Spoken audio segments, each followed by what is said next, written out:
known you for many years, and I know that this role is a transition. What made you go down this path? Well, when you talk about transition, prior to this I used to work in a hairdressing salon, and often you have ladies coming in and often develop that relationship with their hairdresser, and they will share many of their problems and issues. So I was always a good listener from that capacity, and always offering advice. And at that time when I decided to follow the path of counselling, it was really because I felt at that time a bit brain dead. I was doing lots of business ventures, but felt I could offer a lot more. It really wasn't that I had a specific goal to become a counsellor, but I wanted something to study.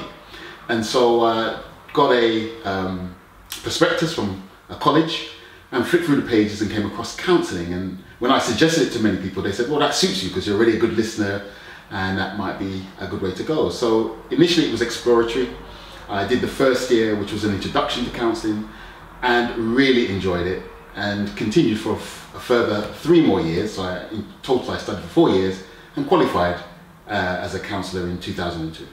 So in essence, as a hairdresser, you was giving ladies hairstyling and therapy at the same time. There you go, absolutely. So I basically took from working on the outside of the head to working to the inside in the head. So at the moment, in your role as a psychotherapist, you specialise with young people, is that correct? Correct. Currently, I specifically work with primary education.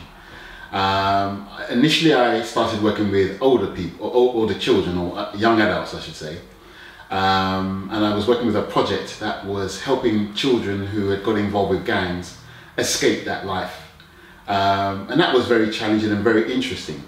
But I felt dealing with children of 13 to 25 was a good start, but often the signs that were leading these children into that lifestyle were showing up much earlier, and there was very little intervention that was kind of dealing with that.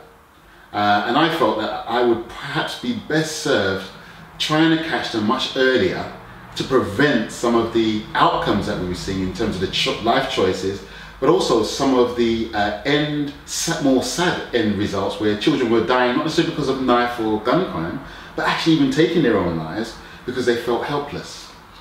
You know, research is showing that many of the kind of psychiatric traits that adults show in later life showed up in the earlier years, from Absolutely. 10, 12. So, you know, possibly what you're doing is saving some young people from developing these possible, as you said, traits where they take their life, which we'll talk about a little bit later on in their life. And I know you also can work with some adults as well. Oh yeah, I mean, my daytime work is primarily working in the schools with children, but in the evening I have my own personal practice where I work with adults who bring, again, whatever issues they need to work through.